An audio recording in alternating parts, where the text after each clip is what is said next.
So, have you noticed your grocery bill just keeps creeping up? Or that package deliveries are taking a little longer than they used to? Yeah, it's easy to just blame it all on inflation, but what if I told you a huge part of it traces back to a single law passed in California?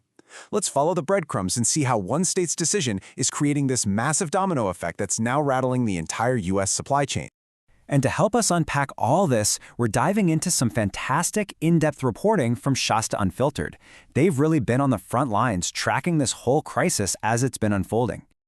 All right, so that's the big question, right? How did we get here? How did California, a state that handles something like 40% of all US imports, I mean that's huge, suddenly find its entire supply chain on the verge of collapse?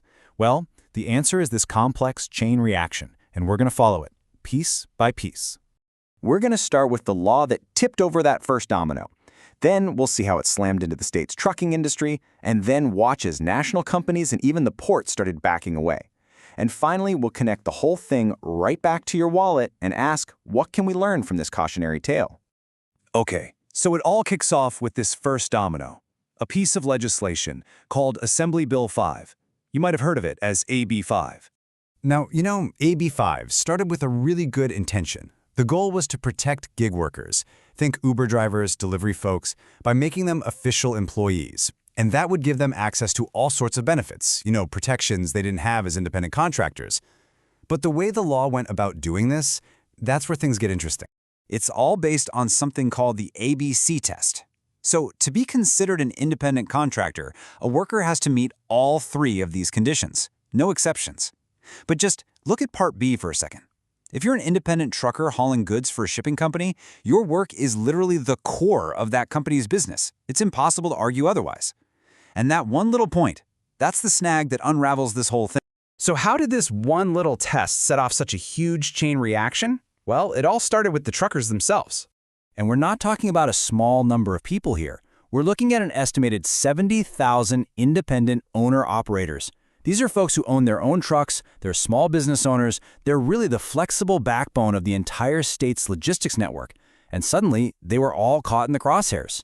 The financial pressure became insane, almost overnight. For a shipping company to reclassify a trucker as an employee, you're talking about adding up to 50 grand in new costs per truck. That's a business killer. So facing that or massive fines, a lot of companies basically told their drivers, hey, you got to move out of California or we can't give you any work. And just like that, you had this mass exodus, which led to protests and, for many, bankruptcy. And you can see how this pressure just built and built over time. The law was signed way back in 2019, but things really started to heat up later.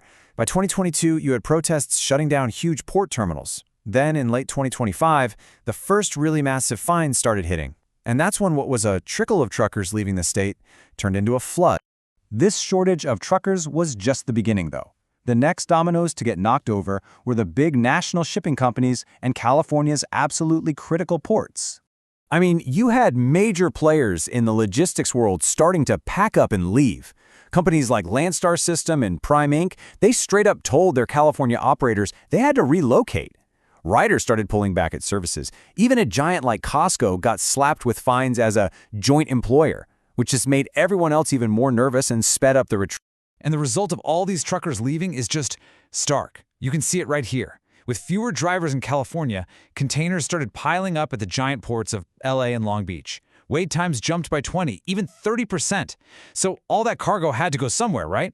Well, it got rerouted north, overwhelming ports in Seattle and Portland, which saw their traffic spike by about 20%. The entire shipping map of the West Coast was being redrawn. Okay, so you might be thinking, a logistics mess out west, why should I care? Well, this is the part of the story where this crisis lands right on your doorstep, no matter where you live. It's a pretty simple equation, really. Fewer trucks means less capacity to move stuff, and less capacity means it costs more to move everything. And this chart shows the direct result of that. We're talking about price hikes of 5 to 10% on everything. The food at the grocery store, furniture, electronics, you name it. And this isn't some abstract economic theory. We're seeing it play out with brands we all know. Retail giants like Costco and Walmart are facing shortages, some even closing distribution centers. Grocery stores like Safeway and Vons are seeing empty shelves, especially for fresh food. Your Amazon packages are taking longer.